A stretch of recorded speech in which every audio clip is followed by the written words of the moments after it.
नमस्कार, माउन्टेन समाचारमा स्वागत छ। म सचिता बुढाथोकी र मेरो साथमा हुनुहुन्छ नवराज पौडेल। सुरु गरौं अहिलेसम्मका मुख्य समाचारहरूबाट।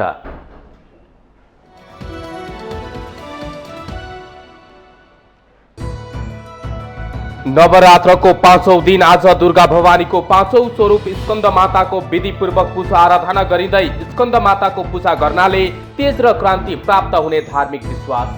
लैंगिक समानता स्थापित गर्न नसक्नु दुःखद भएको नेकपा यसका सम्मानित नेता खनालको टिप्पणी। अध्यक्ष नेपाल भन्नुहुन्छ राजनीतिमा भ्रष्टाचार बढ्यो। देशको अवस्था भयावह रहेको एमाले अध्यक्ष ओलीको टिप्पणी। विकासको गतिलाई अघि बढाउन एमाले बाहेक अन्य कुनै राजनीतिक शक्ति नरहेको जिकिर। राष्ट्रपति विद्यादेवी भण्डारी समक्ष लोकसेवा आयोगको वार्षिक प्रतिवेदन पेश। सार्वजनिक सेवामा गर्नुपर्ने सुधार बारे सुझाव समेटेको आयोगको भनाई। संविधानको रक्षक राष्ट्रपतिबाटै पटक पटक संविधानको सीमा मिचेपछि विकल्पको बहस सुरु। दलीय जामा पहिरिएकालाई नभई स्वतन्त्र पृष्ठभूमिको व्यक्तित्व चयन गर्नुपर्ने मत। राष्ट्रपति पुटिनले शुक्रबार युक्रेनका थप 4वटा क्षेत्र रुसी भूभागमा गाभ्ने औपचारिक पत्रमा हस्ताक्षर गर्ने।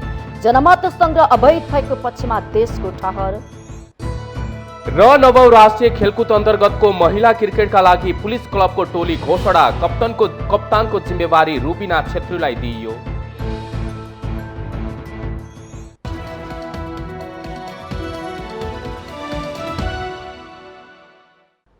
अब समाचार विस्तारमा। नवरात्रको 5औं दिन आज दशैं घर वा पूजा कोठामा 9 दुर्गा मध्येकी 5औं स्वरूप स्कन्द माताको विधिपूर्वक पूजा आराधना गरिँदैछ। प्रत्येक वर्ष आश्विन शुक्ला पञ्चमी अर्थात् दुर्गा पक्षको 5औं दिन स्कन्द माताको विधिपूर्वक पूजा आराधना गरिन्छ।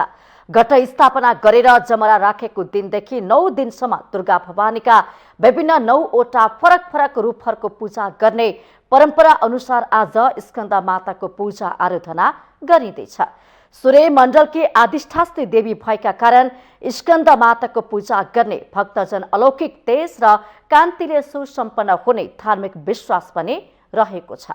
ज्ञान शक्ति र कर्मशक्तिको देवी स्वरूपलाई स्कन्द मातालाई पूज्ने गरिएको हो। स्कन्द माताले व्यवहारिक ज्ञानलाई कर्ममा बदल्नको लागि प्रेरणा दिने मान्यता पनि छ। त्यसैले स्कन्द मातालाई ज्ञान र क्रियाकी स्रोत एवं आरम्भकी प्रतीक पनि मानिन्छ। धार्मिक ग्रन्थहरूका अनुसार विश्वास अनुसार भूमिमा रहेको वीर्य विष शक्तिबाट स्कन्दलाई जन्म दिएकी हुनाले माता पार्वतीको यो स्वरूपलाई स्कन्द माता भनेर पूजा गर्ने गरिन्छ।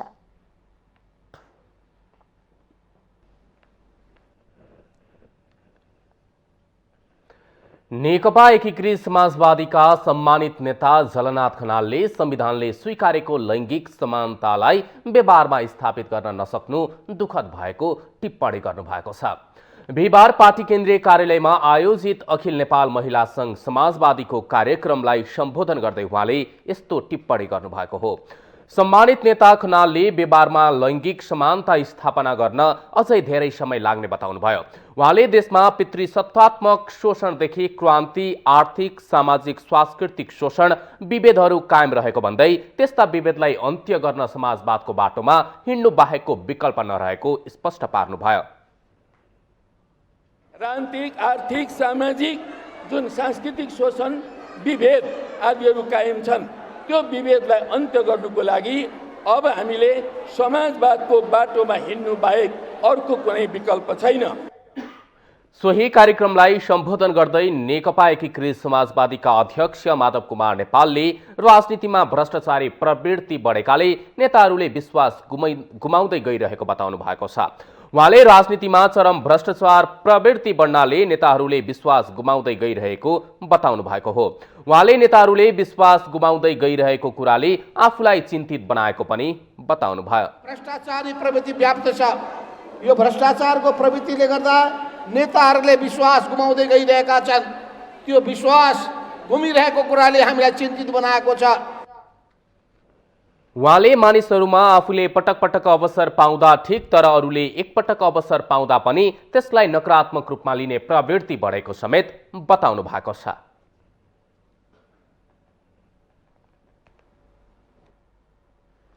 नेकपा एमालेका अध्यक्ष केपी शर्मा ओलीले देशको अवस्था भयावह रहेको बताउनु भएको छ।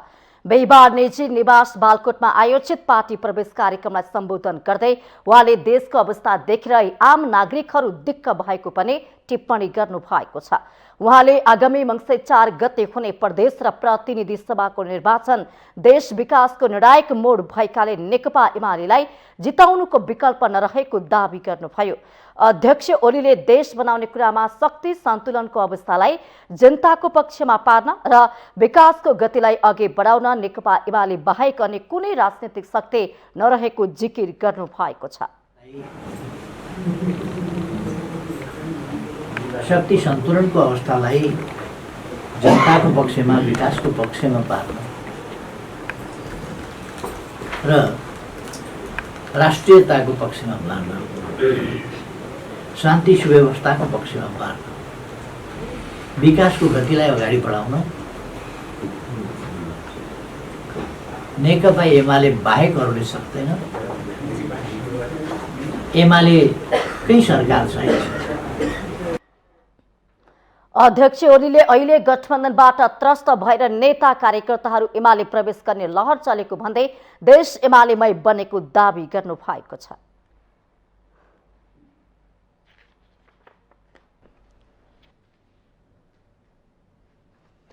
नेपाली कांग्रेसको शिखर कोइराला पक्षले चियापान कार्यक्रम गरेको छ। बिहीबार काठमाडौँ स्थित एक होटलमा कोइराला पक्षधरका नेताहरूले चियापान र दशैं तिहार विशेष शुभकामना आदान प्रदान कार्यक्रम गरेका हुन्। कोइराला पक्षको खबरदारी अभियानद्वारा आयोजित चियापानमा पार्टी महामन्त्री गगन कुमार थापादेखि अर्जुन नरसिंह केसी, चन्द्र भण्डारी लगायतका नेताहरूको उपस्थिति रहेको थियो। कोइराला पक्षले पार्टीको आन्तरिक एकता, समान अवसर र न्याय हुनुपर्ने माग राख्दै आएको छ। प्रधानमन्त्री एवं पार्टी सभापति शेरबहादुर देउवाले समानुपातिक तर्फको बन्द सूची आयोगलाई बुझाउँदा एकलौटी गरेको आरोप लगाउँदै आएका उनीहरूले समुचित न्याय हुनुपर्ने माग राख्दै आएका छन्। आगामी मङ्सिर 4 गते हुने प्रतिनिधि र प्रदेश सभा निर्वाचनको सिट बाँडफाँडमा सम्मानजनक रूपमा टिकट पाउनुपर्ने माग गर्दै आएको शेखर पक्षले बुधबार पार्टी केन्द्रीय कार्यालय सानेपामा धरना समेत दिएको थियो। पार्टी कमिटीहरूमा सम्मानजनक स्थान नपाएको भन्दै यो पक्षले विभिन्न कार्यक्रम गरी विरोध जनाउँदै आइरहेको छ। उनीहरूले चियापान कार्यक्रमलाई पनि विरोधकै कार्यक्रमको रूपमा लिएको बताएका छन्।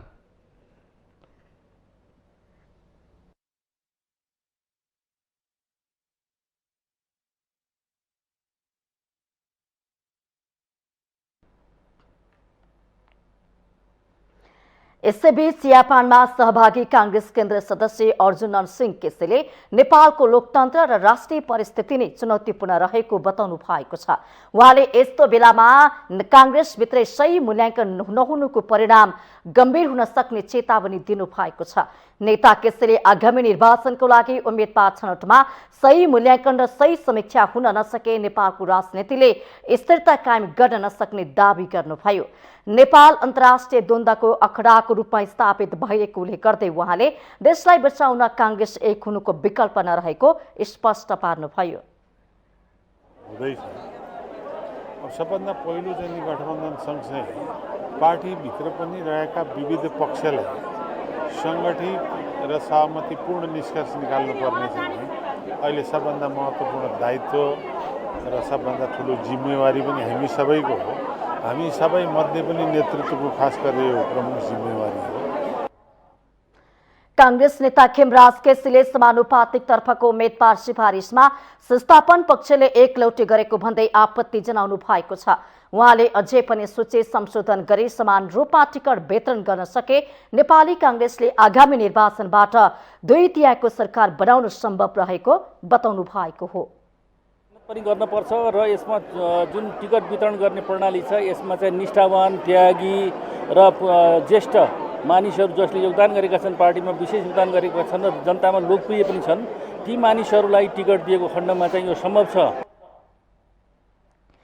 त्यस्तै कांग्रेस नेता गुरुराज घिमिरेले गठबन्धन गरेर नै चुनावमा जाने निर्णयका कारण चुनाव जित्ने आदर भए पनि पार्टीभित्रको कलह मिलाउन नसक्नुको परिणाम गम्भीर हुने बताउनु भएको छ। उहाँले राजनीति मन्त्री, प्रधानमन्त्री बन्ने प्रयोजन र प्रपञ्च मात्रै नभई जनताको जीवन बदल्ने माध्यम भएको बताउनुभयो। सभापति देउवाले सबैलाई मिलाएर लैजाने आश्वासन दिएको भन्दै घिमिरेले सभापतिको बाटो हेरिरहेको र भेदभाद भए आन्दोलन चर्काउने चेतावनी दिनुभएको छ। हैन, पार्टीको मूल्य हो, अभिभावक हो, उहाँलाई त अन्तिमसम्म त पर्खिनु पर्यो, हेर्नु पर्यो, विश्वास गर्नु पर्यो।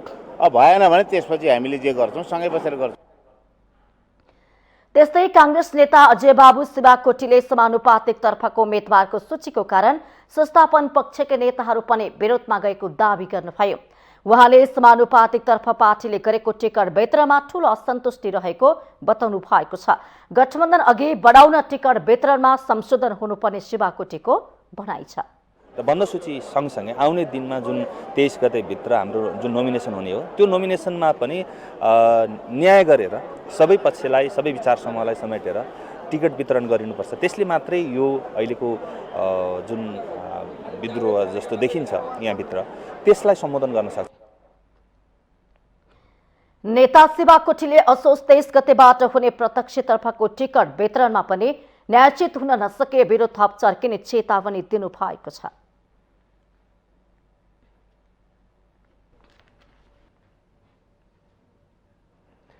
राष्ट्रपति विद्यादेवी भण्डारी समक्ष लोकसेवा आयोगको वार्षिक प्रतिवेदन पेश गरिएको छ। आयोगका अध्यक्ष माधव प्रसाद रेग्मीले बिहिबार राष्ट्रपति भवनमा आयोजित एक कार्यक्रममा प्रतिवेदन पेश गर्नुभएको हो। राष्ट्रपति समक्ष बुझाइएको प्रतिवेदनमा आयोगको कार्य सम्पादनका आधार प्रशासनिक तथा वित्तीय स्थिति, विज्ञापन र दरखास्त परीक्षण प्रविधि, शैक्षिक योग्यता र पाठ्यक्रम सम्बन्धी विवरण समेटिएको छ। आयोगबाट विगतका प्रतिवेदनमा प्रस्तुत सुझाव कार्यान्वयनको स्थिति तथा सार्वजनिक सेवामा गर्नुपर्ने सुधार लगायतका विषयमा सुझावलाई समेटिएको आयोगका सहायक प्रवक्ता देवी प्रसाद सुवेदीले जानकारी दिनुभयो। आयोगको प्रतिवेदनमा आन्तरिक प्रतियोगिता तथा खुल्ला प्रतियोगिताका विज्ञापनतर्फ लोकसेवा आयोगको अनलाइन दरखास्त प्रणालीमा कुल 3,65,434 दरखास्त प्राप्त भएको प्रतिवेदनमा उल्लेख गरिएको छ। आर्थिक वर्ष 2078-79 को अवधिमा जम्मा 1,397 वटा विज्ञापन तथा बढुवा सूचनाबाट कुल 3,727 पदका लागि विज्ञापन भएको कुरा प्रतिवेदनमा उल्लेख छ।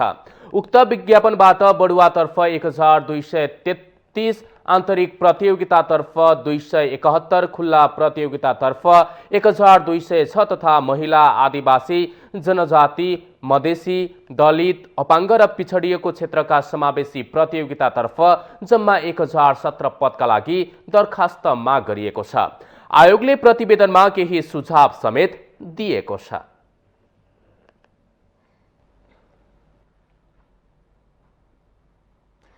संविधानको रक्षा गर्ने मुख्य जिम्मेवारी राष्ट्रपतिको हो, तर पछिल्लो समय संरक्षकमाथि नै हत्यारासम्मको अभियोग लागिरहेको छ। मुलुक संवैधानिक सङ्कटको भुमारीमा फँसेको बताउने पनि उत्तिकै छन्। संविधान अनुसार नै कार्य सम्पादन गर्छु भनेर राष्ट्रपति जस्तो गरिमामय पदमा बसेकाहरू नै दलीय झुकाबाट माथि उठ्न नसकेको पटक पटक देखिएको छ, जसले राष्ट्र प्रमुख दलीय जामा पहिरेका नभई स्वतन्त्र पृष्ठभूमिको हुनुपर्ने वर्ष बेजोडले उठ्न थालेको छ। कुनै पनि व्यक्ति राष्ट्रपतिमा नियुक्त भइसकेपछि उसले आफ्नो दलगत आबद्धता त्यागेर निष्पक्ष र स्वतन्त्र भई कार्य सम्पादन गर्नुपर्ने संवैधानिक प्रावधान छ। संविधानको धारा 61 को उपधारा 2 मा राष्ट्रपतिले संविधान र संघीय कानून बमोजिम आफ्नो कार्य सम्पादन गर्नेछ भन्ने उल्लेख छ। राष्ट्रिय एकताको प्रवर्धन, संविधानको रक्षा र पालना गर्नु नै राष्ट्रपतिको प्रमुख दायित्व हो। तर नेपालको राजनीतिक परिवेशमा कुनै व्यक्ति राष्ट्रपति जस्तो गरिमामय पदमा निर्वाचित भइसक्दा समेत दलगत संलग्नता त्याग्न नसकेका उदाहरण पटक पटक देखिएको छ। संविधानको रक्षा गर्ने मुख्य थलो हो राष्ट्रपति कार्यालय र पहिलो संरक्षक हो राष्ट्रपति पद। तर यति बेला रक्षकबाटै संविधानको बारम्बार हत्या भएको आरोप लागेको छ। अमुक दलको स्वार्थका लागि सम्मानित पदमै आँच आउने काम पटक पटक हुनु दुःखद हो। राष्ट्र प्रमुख कुनै दलको कारिन्दा नभई सम्पूर्ण नेपाली र देशकै अभिभावक बन्नुपर्ने हो। उक्त पदमा आसीन व्यक्ति संविधानको अधिकार क्षेत्रभन्दा बाहिर जाने, कुनै दल र नेताको रबर स्ट्याम्प बन्ने त सोच्नै सकिन्न। संविधानमै हुन थालेका यस्ता प्रहारले गम्भीर प्रश्न खडा गरेको छ। राष्ट्रपति भनेको नेताले, पार्टीले छानेर त्यहाँ थचक्क गएर बस्ने ठाउँ होइन क्या। त्यहाँ उसले गएर ल है मलाई ल्याउनु भयो, अब म तपाईँहरूको संरक्षण गर्छु, त्यो जनतालाई विश्वास दिलाउन सक्ने उसको व्यक्तित्वको ओज र छविले छ नि, जनतालाई एउटा विश्वास प्राप्त हुने किसिमको त्यो पद र व्यक्तित्व हुनुपर्ने एउटा भ्यालु एडेड भन्छ नि, त्यो पदले उसको गरिमा बढ्ने होइन कि पहिला उसले पनि त्यो पदलाई गरिमा बढाउन पर्ने सक्ने खालको। हुन त दलीय व्यवस्थामा गैर दलीय व्यक्तिलाई राष्ट्राध्यक्ष बनाउनु पर्छ भन्ने कुरा त्यति सान्दर्भिक नसुनिएला, तर संविधानको रक्षा र पदीय मर्यादालाई कायम राख्नकै लागि पनि संविधान संशोधन गरेर स्वतन्त्र व्यक्ति राष्ट्राध्यक्ष हुने प्रावधान लागू गर्नुपर्छ भन्ने आवाज बुलन्द हुँदै गएको छ। संविधान रक्षाको कसम खाएर राष्ट्रपति कार्यालयमा छिर्ने, त्यहाँ पुगेपछि दलीय दासता तोड्न नसक्ने व्यवहारकै कारण स्वतन्त्र व्यक्तिका पक्षमा आवाज उठ्न थालेको हो। राष्ट्रपतिमा गइसकेपछि अथवा सभामुखमा गइसके पछाडि उसले दलीयता सम्पूर्ण रूपमा त्याग गर्नुपर्छ, फेरि दलमा नफर्कने गरी त्यो कबोल बोकेको, त्यो प्रतिज्ञा प्रतिबद्धता बोकेको मान्छे मात्र राष्ट्रपति हुन योग्य हुने स्थिति हुनुपर्छ। नेपालमा त्यो भइरहेको छैन। त्यो नहुँदाखेरि स्वतन्त्र मान्छेलाई गरेदेखि हुन्थ्यो कि भन्ने खालको कुरा आइरहेको छ। त्यो पनि एउटा विकल्प त नभएको होइन हो, त्यो त्यस्तो खालको विकल्पमा जान सकिन्छ। देशमा कानूनी राज्य स्थापित गर्नका लागि संविधानको पूर्ण कार्यान्वयन र प्रभावकारी पालना आवश्यक हुन्छ। यसका लागि नेतृत्व तहदेखि आम नागरिकसम्म जिम्मेवार हुनै पर्छ। जिम्मेवारीको भारी बोकेर गैर जिम्मेवार हरकत देखाउनेहरूबाट जागरुक बन्न जनताले पनि ढिलाइ गर्नु हुँदैन। माउन्टेन टेलिभिजन एसडीका लागि शीतल रिजालको रिपोर्ट। माउन्टेन समाचारमा पालो भएको छ ब्रेकको।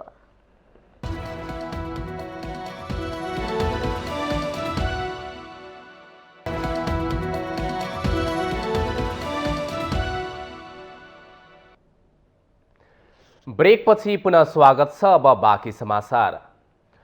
सरकारले मङ्सिर 4 गतेका लागि प्रदेश र प्रतिनिधि सभाको चुनावको घोषणा गरेसँगै यति बेला सबै दल, नेता, कार्यकर्तादेखि आम नागरिकलाई चुनावी रौनकले छोपेको छ। दलहरू मतदाता रिझाउन घोषणापत्र बनाउनेदेखि प्रचार प्रसारमा तल्लिन्छन्। जनताकै मतबाट पटक पटक चुनिने तर जनअपेक्षित काम नगर्ने शैलीले मतदाता वाक्क दिक्क बनेका छन्। चुनाव जितेर पनि सिन्को नभास्ने तिनै दल, उम्मेद्वार र नेतृत्वलाई फेरि सत्तामा पुर्याउने अरू कोही नभई तिनै मतदाता हुन्। आखिर पटक पटक उनै नेतृत्वलाई मतदाता कुन आधारमा किन रोज्दछन्? यसमा दोष कसको, राजनीतिक दल कि मतदाताको? हेरौँ एक रिपोर्ट। राणा प्रधानमन्त्री पद्म शमशेरले 2004 सालदेखि थालेको निर्वाचन नै नेपालको इतिहासमा पहिलो निर्वाचन हो। 2004बाट 2079 सालको बीचमा थुप्रै चुनाव मात्रै भएनन्। व्यवस्था फेरिए, सरकार फेरिए, तर आम जनताको अवस्था फेरिएन। जुन जोगी आए पनि कानै चिरेको शैली नेतृत्व देखियो, जसको ज्वलन्त उदाहरण हो 60 लाख भन्दा बढी युवा विदेशिनुको बाध्यता, बढ्दो आयात र खस्कँदो अर्थतन्त्र। राणा शासनदेखि गणतन्त्र नेपालसम्म आइपुग्दा राजनीतिक परिवर्तन त भयो, परिवर्तन पनि आयो, तर कसलाई? तिनै जो जनताको अवस्था बदल्छौं भनेर पटक पटक जनतालाई ढाँट्दै आए। मुलुकको यो अवस्था आइपुग्नुमा नेतृत्वकर्ता जति दोषी छन् त्यति नै दोषी छन् नागरिक पनि, किनकि पटक पटक नेतृत्वमा पुगेर पनि परिणाम दिन नसक्ने बरु उल्टै तिनका भ्रष्ट व्यवहारले देश र जनतालाई ऋणमा चुर्लुममा डुबाउनेहरूलाई प्रतिनिधि चुन्ने यिनै मतदाता हुन्, चाहे ती सामान्य नागरिक हुन् या बुद्धिजीवीको पगरीधारी। आखिर के हेरेर वा केलाई मापदण्ड बनाएर मत हाल्छन् त मतदाता? हाम्रो गाउँको अब सदस्य अध्यक्ष अब ठुलो बडा अब चुन्ने भनेर भन्छन्, त्यसको लागि अब भोट हालियो। कसैले गर्छन् कसैले गर्दैनन् भाइ। अब नजितिन्जेल गर्छु भन्छन्, गरिसकेपछि भोलि केही भएर गयो भने चिन्दिने त को हो भनिहाल्छन्। खै भोट हाल्यो भने हामीले त्यो बेला त्यो हाल्यो। अब पहिला त अब सानो सानो बेला त अब भोट हाल्नु पऱ्यो भन्छ, त्यति त होइन। विकास गर्छु भन्छ नि, भन्नु चाहिँ त्यति चाहिँ भन्छ। अब भोट दिनु पऱ्यो भने भन्छ, जुन पार्टी आयो पनि। त चुनाव जितेपछि त देखा बस्ने हुँदैन हाम्रो गाउँतिर। तर अहिलेको संसदहरू त आउँछ कहिले कहिले। हुन पनि चुनावको मुखैमा दलहरूले मतदातालाई आफ्नो पक्षमा पार्न खोक्रा नारादेखि मुलुकको अर्थतन्त्रले नै धान्न नसक्ने योजनाका ठेली ल्याउँछन्। मतदाता क्षणिक लाभ र आश्वासनकै भरमा पत्याउँछन् र मत दिन्छन्। जब परिणाम देख्न थाल्छन् उनीहरूसँग पछुतो बाहेक केही बाँकी रहन्न। त्यसैले त केही मतदाता अब सच्चिनु पर्ने बताउँछन्। नेता जितेर गयो भने भोलि त्यो ठाउँबाट टेन्डर लिन पाउँछु, कमाउन पाउँछु भन्ने शर्तमा अनि अब खान नि पाउने, कमाउन नि पाउने, रमाउन नि पाउने तिनीहरूले हाल्ने हुन्। तर धेरैजसो जनताहरूले अहिले बुझिसकेका छन्। उदाहरण अबको लागि अब तपाईँको अब काठमाडौँ महानगरपालिका र धरान उपमहानगरपालिकाले देखाइसकेको छ। हेर्नुहोस्, त्यो भएको हुनाले मेरो विचारमा चाहिँ 100मा 80% जनताले चाहिँ बुझिसकेका छन्। हेर्नुहोस्, जब जब चुनाव आउँछ उनै बासी अनुहारलाई पटक पटक राज्य सत्ताको साँचो सुम्पने बौद्धिक वर्गदेखि सामान्य नागरिकसम्मको निर्णयले मुलुक दण्डहीनता र कुशासनको चक्रव्यूहमा फस्दै गएको छ। कस्तो व्यक्तिलाई चुन्ने भन्ने कुराहरू अब अझैसम्म पनि आम सर्वसाधारणले बुझ्न सक्दैन त्यो कुराहरू। किनभने हामी चाहिँ कहाँ हुर्काइ छ, हाम्रो कहाँ बढाइ छ, कस्तो टाइपको एजुकेसन छ भन्ने कुरामा पनि म्याटर गर्छ। यो धेरै ठुलो कुरा हो। यसलाई जति हामीले सजिलै सोध्न सक्यो त्यति चाँडै यसको आन्सर भेटाउन गाह्रो हुन्छ। तर यो भनेको एकदम डेन्जर, एकदम गहकिलो कुराहरू हो। यद्यपि हालै सम्पन्न स्थानीय चुनावको केही स्थानमा मतदाताले राजनीतिक दलहरूप्रति वितृष्णा पोखे र विकल्प रोजे। चाहे त्यो कङ्ग्रेसमा होस्, चाहे चाहिँ एमालेमा होस्, माओवादीमा होस्, त्यो पुरानो ढङ्गको चाहिँ सोच र विचार लिएको नेतृत्व नै पटक पटक भनेको चुनाव जितेर आइरहेको अवस्था छ। तर यहाँनिर सहज र स्वाभाविक ढङ्गले चुनावमा भाग लिने व्यक्ति पनि एउटा असल र निष्ठावान व्यक्तित्व छैन। हामी भोट दिनेहरूले पनि असल र एउटा निष्ठावान व्यक्तिलाई भनेको चाहिँ चुन्न सकिरहेको अवस्था चाहिँ छैन। त्यो अब चुन्नुपर्छ। हेर्नु, काठमाडौँ महानगर, धरान र धनगढी उपमहानगरमा स्वतन्त्रले बाजी मारे। तर के अब आउने सङ्घ र प्रदेशको चुनावमा पनि मतदातामा यस्ता गैर राजनीतिक दलहरू आउन सक्लान्? मतदाताले पत्याउलान्? मुलुकमा सुख, शान्ति, समृद्धि र स्थिरता आउनका लागि मङ्सिर 4 गतेको चुनावमा आम मतदाताहरूले स्वविवेक प्रयोग नगर्ने हो भने हामीले विगतका दिनहरूमा जस्तै यिनै स्थिरता, सुख, शान्ति, समृद्धिको परिकल्पना गर्नु मात्रै हुनेछ। तसर्थ मङ्सिर 4 गते आम मतदाताहरूले स्वविवेक प्रयोग गर्नु अत्यन्तै जरुरी छ। माउन्टेन टेलिभिजन एचडीका लागि क्यामेरामा निखिल कपालीका साथमा बटुक राजगिरी, काठमाडौँ। राष्ट्रपति विद्यादेवी भण्डारीले सर्वसाधारणलाई दशैंको टीका लगाइदिने हुनु भएको छ। राष्ट्रपति कार्यालय शीतल निवासका अनुसार विजया दशमीको दिन 19 गते दिउँसो 2 देखि 3 बजेसम्म मन्त्री, प्रदेश प्रमुख, न्यायाधीश, संघीय संसदका सदस्य, संवैधानिक निकायका पदाधिकारी एवं विशिष्टहरूलाई समय छुट्याइएको छ। 3 देखि 5 बजे इच्छुक सर्वसाधारणले राष्ट्रपतिबाट दशैंको टीका लगाउन सक्ने जनाइएको छ।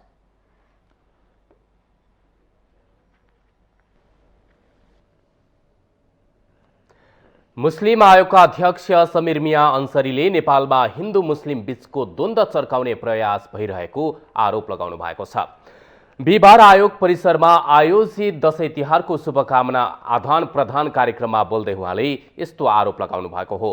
अध्यक्ष अन्सरीले नेपालका केही जिल्लामा हिन्दू मुस्लिमको सुमधुर सम्बन्ध र धार्मिक सहिष्णुतालाई खलल पुर्याउने प्रयास भइरहेको भन्दै यसबाट बस्न जरुरी रहेको बताउनुभयो।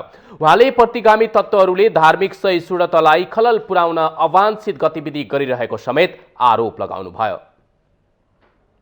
कहीँ जिल्लामा मुस्लिम हिन्दूको द्वन्द्व भएर म यहाँलाई जानकारी गराउन चाहन्छु, त्यो कुनै हिन्दू मुस्लिमको द्वन्द्व होइन।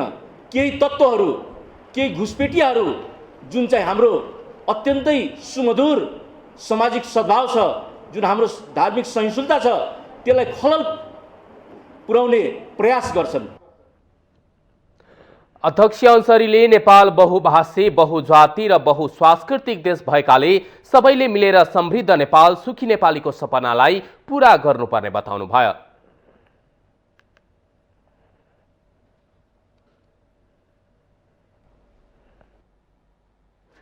बडा दशैंको अवसरमा खाद्य व्यवस्था तथा व्यापार कम्पनी लिमिटेडले स्थापना गरेको सुपथ मूल्य पसलबाट खसी बोकाको बिक्री भइरहेको छ। खाद्य व्यवस्था तथा व्यापार कम्पनी लिमिटेडको काठमाडौँ थापाथलीमा अवस्थित बागमती प्रादेशिक कार्यालयबाट बुधबारदेखि खसी बोका र च्याङ्ग्राको बिक्री सुरु गरिएको हो। कम्पनीसँग 1000 वटा खसी बोका र 200 वटा च्याङ्ग्रा रहेकोमा बिहीबार दिउँसोसम्ममा 300 वटा खसी बोका र 100 वटा च्याङ्ग्रा बिक्री भइसकेको खाद्य व्यवस्था तथा व्यापार कम्पनी लिमिटेड बागमती प्रादेशिक कार्यालयका प्रमुख ज्ञानु थापाले बताउनु भएको छ।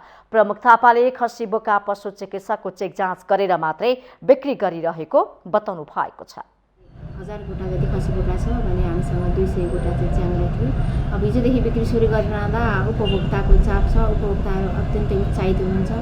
बजार मूल्यभन्दा पनि हाम्रो सस्तो छ र हाम्रो खसी बोकाहरू खरिद गर्दाकै बखतमा पनि हामी पशु चिकित्सकसँग समन्वय गरेर उहाँहरूले चेक जाँच गरे पछाडि मात्र हाम्रो खसी बोकाहरू यहाँ प्राप्त हुन्छ र प्राप्त गरिसके पछाडि पनि हामीले पशु चिकित्सकसँग समन्वय गरेर सहकार्य गरेर उहाँहरूले चेक जाँच गरेर स्वस्थ खसी बोका र च्याङ्ग्रा मात्र बिक्री गरिरहेका छौँ। खाद्यले बजार भाउ भन्दा सस्तोमा बेचिरहेको दावी गरे पनि ललितपुरको 7 बाटोबाट खसी किन्न खाद्यको थापाथली स्थित बागमती प्रादेशिक कार्यालय पुगेका प्रदीप जङ कार्कीले खसी बोकाको भाउ चित्त बुझ्दो भए पनि च्याङ्ग्राको भाउ धेरै महँगो भएको गुनासो गर्नुभयो। च्याङ्ग्रा चाहिँ धेरै महँगो भयो। उहिलेको मान्छेहरूले चाहिँ च्याङ्ग्रा को भाउ सस्तोमा किनेर खान्थे। यो रामदेवले गर्दाखेरि च्याङ्ग्रामा चाहिँ फ्याट हुँदैन भनेर यो रामदेवले गर्दाखेरि चाहिँ यो च्याङ्ग्रा भाउ बढ्यो। विभागले 10 रुपियाँ छुटसहित जिउँदो खसी प्रति केजी 670 रुपियाँ, जिउँदो बोका प्रति केजी 670 रुपियाँ र जिउँदो च्याङ्ग्रा 1250 रुपियाँमा बिक्री गरिरहेको छ।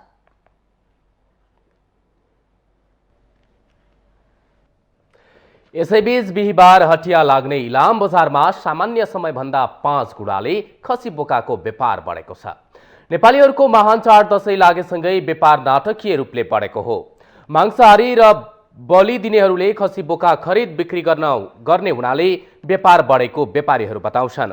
विशेष गरेर विजया दशमीमा विभिन्न भोग खाने देवी देवतालाई बलि दिने खसी बोका, हाँस, कुखुरा तथा परिवारको माग उच्च हुने गरेको छ। बिहीबार हटियामा बेच्नका लागि गाउँ गाउँबाट खसी बोका किसानहरूले ल्याउने गरेका छन्। ती खसी बोका इलाम बजार सहित झापा, काठमाडौँसम्म लैजान व्यवसायीहरू यो हटियामा आउने गरेका छन्। व्यवसायीहरूले मोलमोलाई गरेर र जिउँदै तौलिएर समेत कारोबार गर्ने गरेका छन्। चाडपर्वमा मासुको व्यापार बढी हुने भएकाले खसी बोकाको खरिद बिक्रीका लागि किसान तथा व्यापारीहरूको भिड लागेको छ। साना पाठादेखि 70,000सम्म प्रति गोठाको दरले खसी बोकाहरूको कारोबार भइरहेको व्यापारीहरूले जनाएका छन्।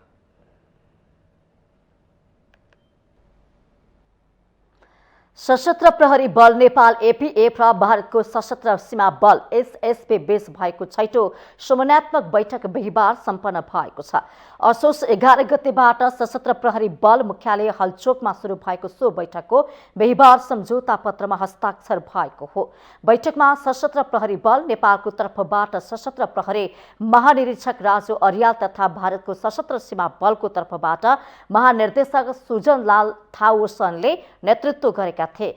बैठकमा सीमा सुरक्षालाई थप प्रभावकारी बनाउँदै लैजाने, सीमा पार अपराध नियन्त्रण गरी सीमा सुरक्षालाई थप सुरक्षित बनाउन दुई सुरक्षा निकाय बीच निरन्तर समन्वयन र सहकार्य तथा सूचना आदान प्रदान गर्ने सहमति भएको छ।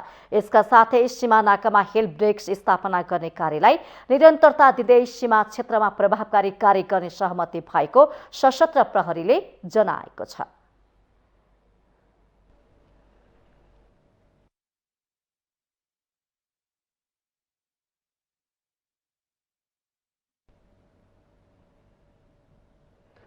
पछिल्लो 24 घण्टामा देशभर 540 जना डेंगूका नयाँ बिरामी थपिएका छन्।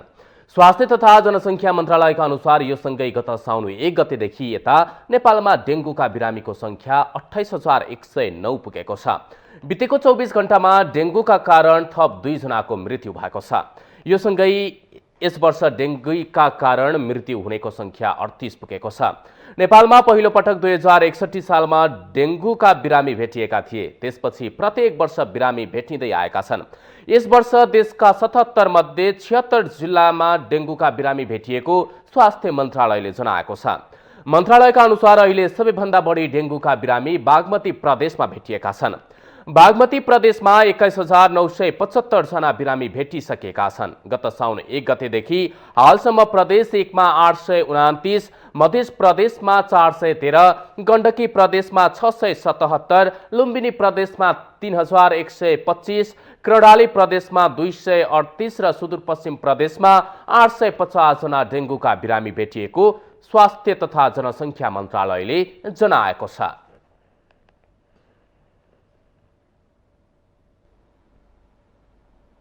माउन्टेन समाचारमा फेरि पालो भएको छ ब्रेकको।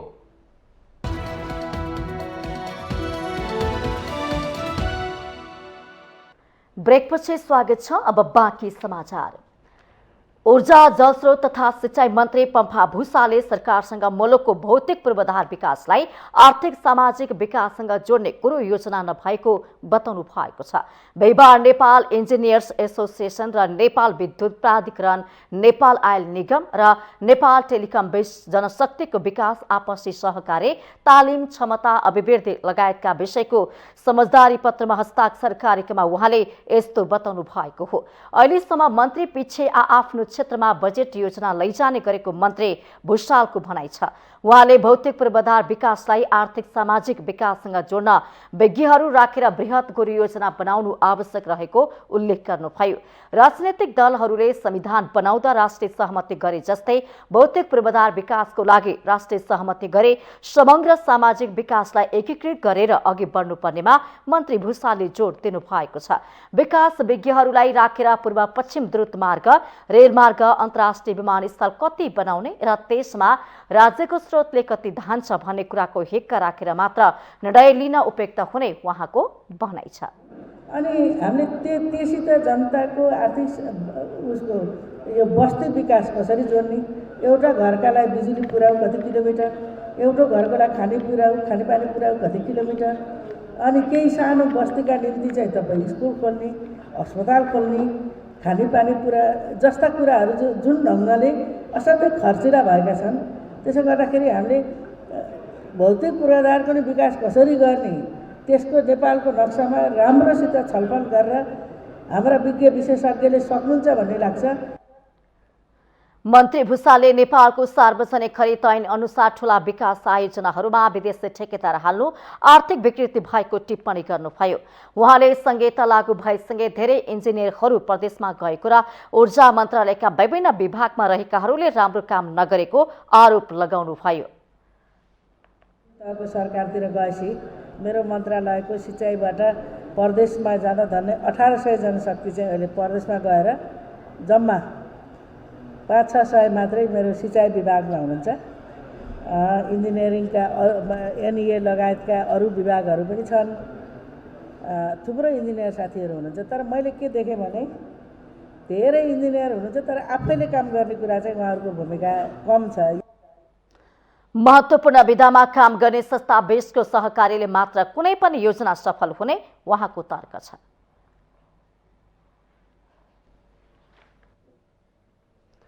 राष्ट्रिय सभाका अध्यक्ष गणेश प्रसाद तिमल सिन्हाले ललितपुरको भैँसीपाटीमा निर्माणाधीन सरकारी आवास क्षेत्रको निर्माण चाँडै सक्न निर्देशन दिनुभएको छ। अध्यक्ष तिमल सिन्हाले बिहिबार भैँसीपाटी पुगेर मन्त्री निवास, राष्ट्रिय सभा अध्यक्ष, उपाध्यक्ष तथा उपसभामुख आवासको निर्माण कार्य छिट्टै सक्न निर्देशन दिनुभएको हो। उहाँले निर्माण कार्य निकै ढिलो भएको भन्दै निर्माणमा संलग्न श्रमिकहरूको शिफ्ट मिलाएर रात दिन नै काम गराउन निर्देशन दिनुभयो। अब 12 घण्टा पनि होइन, 8 घण्टा भन्छौँ, 8 घण्टा पनि कति गरेका छौँ। त्यस कारणले फेज वाइज अब एउटै श्रमिकले एकैजनाले त 24 घण्टा गर्ने होइन, तर त्यस्तो मिलाएर हामी कामहरू गर्न थाल्यौँ भने जस्तो हेभी गाडीहरू हुन् त अब सुतेको बेला डिस्टर्ब हुन्छ होला, नत्र भने बाहिरबाट ल्याउन ट्राफिक जाम छ, रातिको समयमा सामानहरू ल्याउनु पर्यो होइन। अनि यहाँ गर्ने काम पनि हामीले रात दिन गर्ने गरिकन पनि समयमा सक्ने, त्यो बाहेक अर्को विकल्प हुँदैन। अध्यक्ष तिमल सिन्हाले भैँसीपाटीको सडक जीर्ण अवस्थामा रहेको प्रति असन्तुष्टि व्यक्त गर्नुभयो।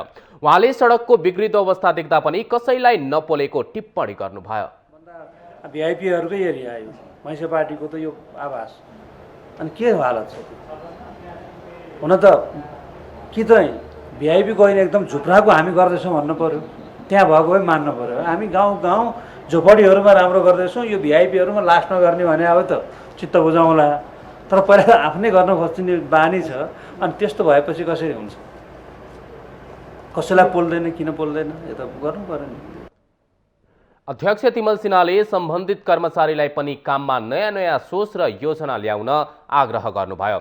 उहाँले डेङ्गु संक्रमणका कारण ग्वारखो स्थित क्रिस्ट अस्पतालमा उपचार गराइरहनुभएका संस्कृतविद सत्यमोहन जोशीलाई भेट गरी स्वास्थ्य लाभको कामना समेत गर्नुभयो।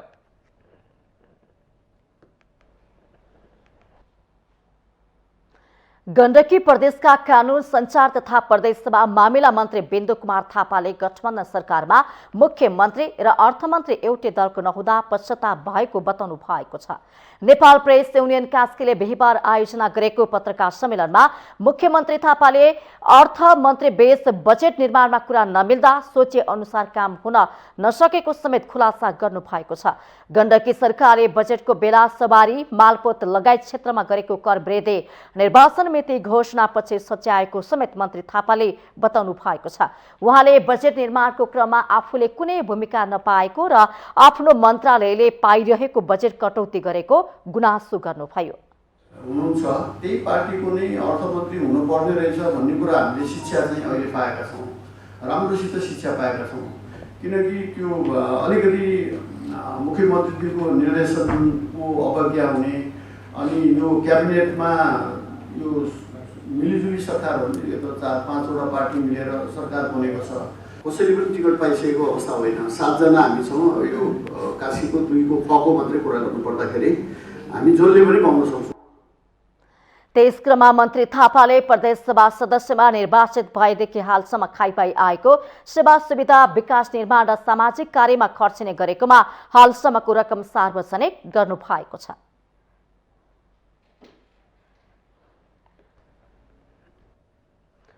विश्व सम्पदा सूचीमा सूचीकृत स्वयम्भू परिसरमा रहेको शान्तिपुर मन्दिर एउटा त्यस्तो रहस्यमय तान्त्रिक मन्दिर हो, त्यहाँ सबैलाई प्रवेश दिइँदैन। त्यहाँ भित्र के छ भन्ने कुरा मूल पुजारीलाई मात्र थाहा हुन्छ। पुजारीले मन्दिरका गृह कुरा अरूलाई भन्नु हुँदैन, यदि भन्यो भने अनिष्ट हुन्छ भन्ने मान्यता रहेको छ। एक रिपोर्ट। काठमाडौँको स्वयम्भूनाथ परिसरको शान्तिदीप मन्दिरमा स्वयम्भूका पुजारी र मक्खनबालका आजो पुजारी बाहेक अरू कोही जानु हुँदैन, गएमा अनिष्ट हुने भन्ने जनविश्वास आजसम्म कायम छ।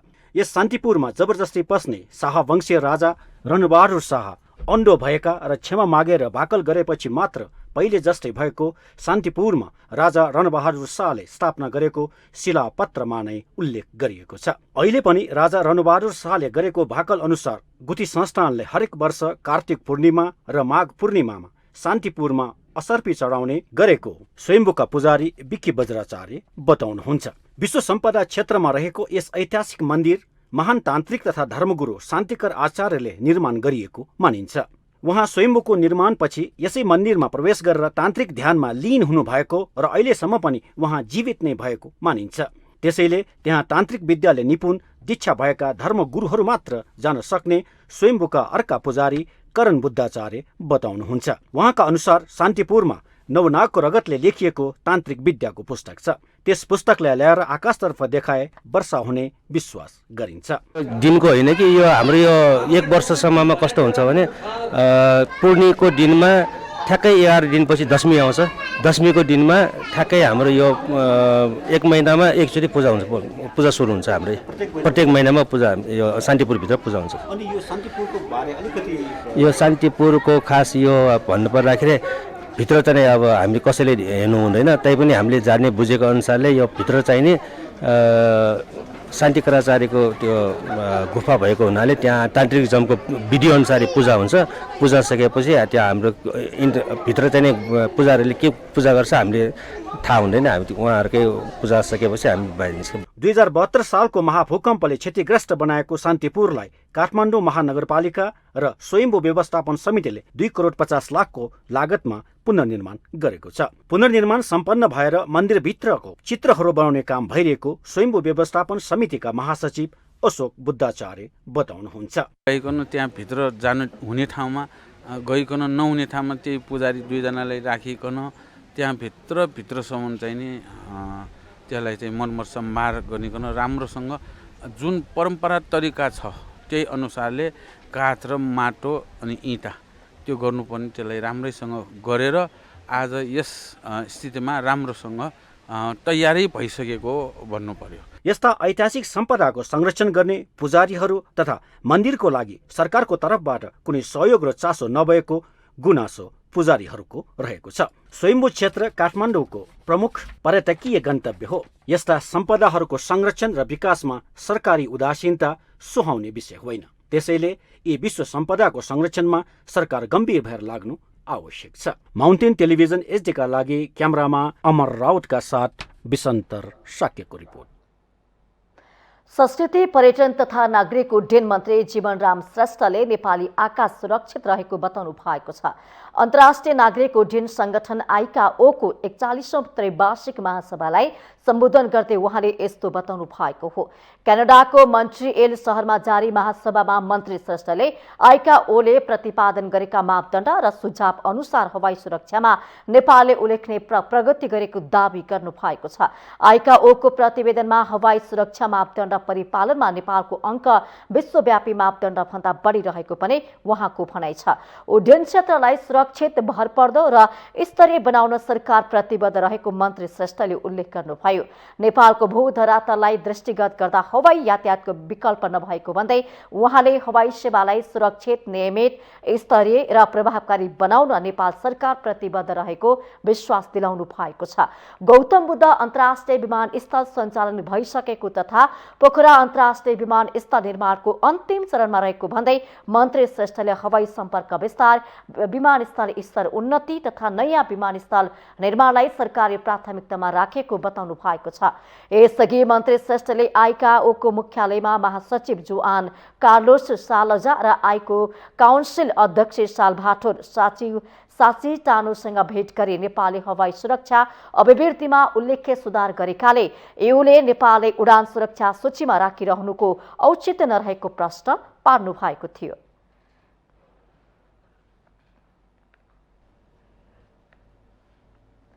हामीसँग आर्थिक, अन्तर्राष्ट्रिय र खेल समाचार बाँकी नै छन्। माउन्टेन समाचारमा पालो भएको छ ब्रेकको।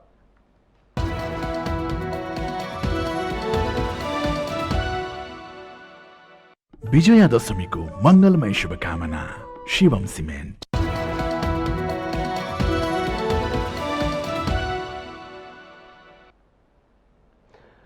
ब्रेकपछि पुनः स्वागत छ। अब पालो आर्थिक समाचारको। आर्थिक समाचारको साथमा मेरो देश मेरो जगदम्बा सिमेन्ट, गुणस्तरको नयाँ स्तर Riddhi Siddhi cement, Jagadamba super sign तथा ग्याल्भा प्लस जस्ता पाता जीवनभरको भरोसा। मेगा बैंक नेपाल लिमिटेड, विश्वास जित्दै अघि बढ्दै। सर्वोत्तम सिमेन्ट, सर्वोत्तम मजबुती।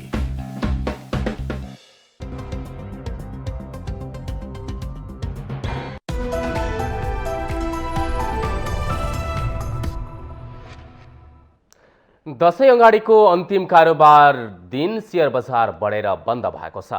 बिहिबार शेयर बजार परिसूचक नेप्से 16.29 अङ्कले बढेर 853.76 अङ्कमा बन्द भएको हो।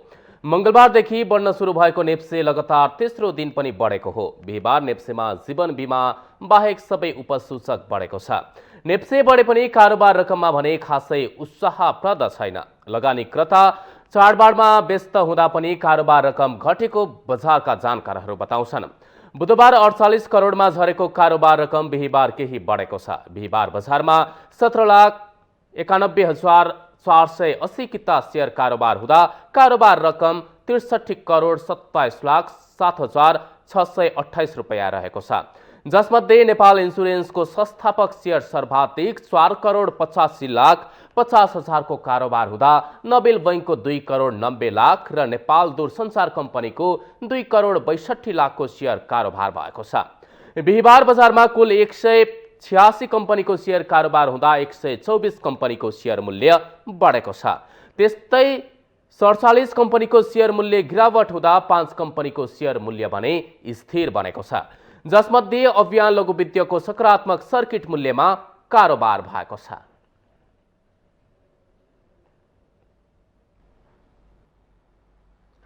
अब पालो अन्तर्राष्ट्रिय समाचारको।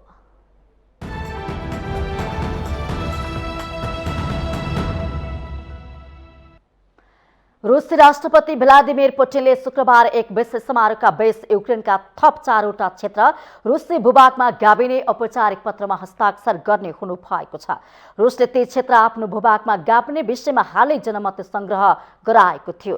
मताधिकार प्रयोग गर्नेहरूले व्यापक सहयोग र समर्थन प्रदर्शन गरेको रुसले दावी गरेको थियो, तर पश्चिम जगत र युक्रेनले भने जनमत संग्रहलाई बहाना मात्रै भएको भन्दै आलोचना गरेका थिए। पूर्वी युक्रेनका दोनेत्स्क, लुहान्स्क तथा दक्षिणी क्षेत्रका जापोरिझिया तथा खोर्सना 5 दिन लगाएर उक्त मतदान सम्पन्न गराइएको थियो। हस्ताक्षर कार्यक्रमको दौरानमा पुटिनले क्रेमलिनमा विशेष तथा महत्त्वपूर्ण भाषण दिने कार्यक्रम पनि रहेको छ। यसअघि नै रेड स्क्वायरमा ठूलो मञ्च बनाएर ती 4 क्षेत्र रुसको स्वामित्वमा आइसकेको सूचना बिलबोर्ड मार्फत प्रदर्शन गर्ने काम सुरु भइसकेको छ।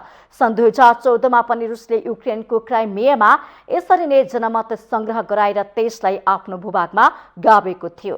यसैगरी यी 4 क्षेत्रमा अवैध चुनाव गराइएको भन्दै युरोपियन संघले रुसमाथि नाकाबन्दी लगाउने प्रतिबद्धता जनाइसकेको छ।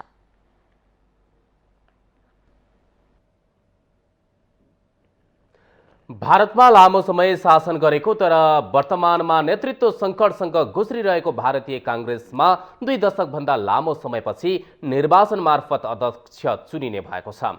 22 वर्षपछि काङ्ग्रेस अहिले चुनावबाट पार्टी अध्यक्ष छान्न लागेको हो। अध्यक्ष बनेर मुलुकको पुरानो पार्टीको लगाम हातमा लिन लोकसभा सदस्य शशि थरूर र राज्यसभा सदस्य दिग्विजय सिंह तम्सिएका छन्। नयाँ अध्यक्ष चुन्न शुक्रबार मनोनयन दर्ताको कार्यक्रम राखिएको छ।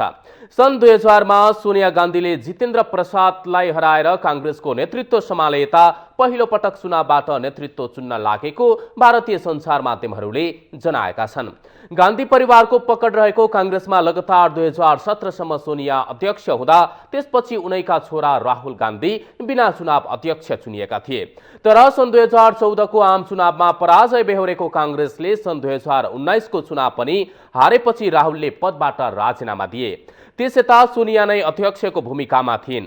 थरूर केरलाको तिरुवनन्तपुरमा लोकसभा सदस्य रहेका छन् भने मध्य प्रदेशका पूर्व मुख्यमन्त्री सिंह हाल राज्यसभा सदस्य छन्। यसअघि राजस्थानका मुख्यमन्त्री अशोक गेहलोत पनि अध्यक्षको दौडमा रहेको बताइएको थियो। तर बिहिबार अध्यक्ष सोनिया गान्धीलाई भेटेपछि गेहलोतले आफू अध्यक्षको चुनाव नलड्ने घोषणा गरेका छन्। 1 जना भन्दा बढी उम्मेद्वार भएमा अक्टोबर 17 मा चुनाव हुनेछ। प्रदेश काङ्ग्रेस कमिटीका 9000 बढी प्रतिनिधिले अध्यक्ष छान्न मतदान गर्नेछन्।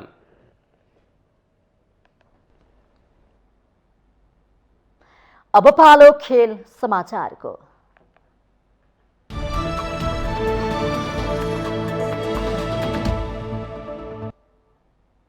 नेपाल पुलिस क्लबले नवौं राष्ट्रिय खेलकुद अन्तर्गतको महिला क्रिकेटको लागि टोली घोषणा गरेको छ। पुरुषमा लामो समयदेखि बलियो टोलीको रूपमा रहँदै आएको पुलिसले महिला टोली भने पहिलो पटक बनाएको हो। पुलिसले महिला राष्ट्रिय क्रिकेट टोलीकी कप्तान रुबिना छेत्रीको कप्तानीमा 14 सदस्यीय टिमको घोषणा गरेको छ। गण्डकी प्रदेशमा आयोजना हुने नवौं राष्ट्रिय खेलकुद असोज 28 देखि कार्तिक 3 सम्म आयोजना हुनेछ।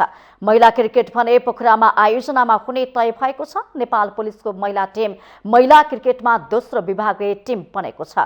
नेपाल एपीएफ क्लबको महिला टिम लामो समयदेखि घरेलु क्रिकेटमा सक्रिय रहेको छ। पुलिस क्लबको टोलीमा कप्तान रुबिना छेत्री र विकेट किपर काजल श्रेष्ठ रहेका छन्। यसैगरी अप्सरी बेगम, शबनम राई, सङ्गीता राई, हिरणमयी राय, कविता जोशी, रेवती धामी, ऐश्वर्य बेष्ट, लक्ष्मी साउद, कविता कुँवर, सम्झना खड्का, मनिषा उपाध्याय र शोभा रोकाए टोलीमा समावेश भएका छन्।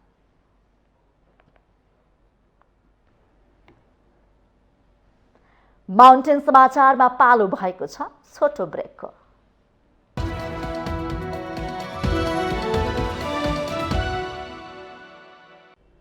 ब्रेकसँगै हामी माउन्टेन समाचारको अन्त्यमा आइसकेका छौं। जाँदा जाँदै मुख्य समाचार पुनः एकपटक।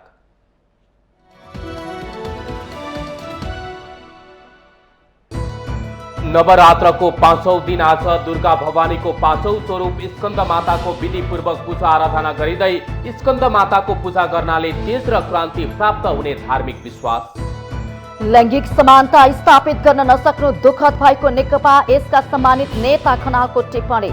अध्यक्ष नेपाल भन्नुहुन्छ राजनीतिमा भ्रष्टाचार बढ्यो। देशको अवस्था भयावह रहेको एमाले अध्यक्ष ओलीको टिप्पणी। विकासको गतिलाई अघि बढाउन एमाले बाहेक अन्य कुनै राजनीतिक शक्ति नरहेको जिकिर। राष्ट्रपति विद्यादेवी भण्डारी समक्ष लोकसेवा आयोगको वार्षिक प्रतिवेदन पेश। सार्वजनिक सेवामा गर्नुपर्ने सुधार बारे सुझाव समेटेको आयोगको भनाई। संविधानको रक्षक राष्ट्रपतिबाटै पटक पटक संविधानको सीमा मिचेपछि विकल्पको बहस सुरु। दलीय जामा पहिरिएकालाई नभई स्वतन्त्र पृष्ठभूमिको व्यक्तित्व चयन गर्नुपर्ने मत। राष्ट्रपति पुटिनले शुक्रबार युक्रेनका थप 4वटा क्षेत्र रुसी भूभागमा गाभ्ने औपचारिक पत्रमा हस्ताक्षर गर्ने जनमत संग्रह अवैध भएको पक्षमा देशको ठहर। र नवौं राष्ट्रिय खेलकुद अन्तर्गतको महिला क्रिकेटका लागि पुलिस क्लबको टोली घोषणा। कप्तानको जिम्मेवारी रुपिना छेत्रीलाई दिइयो।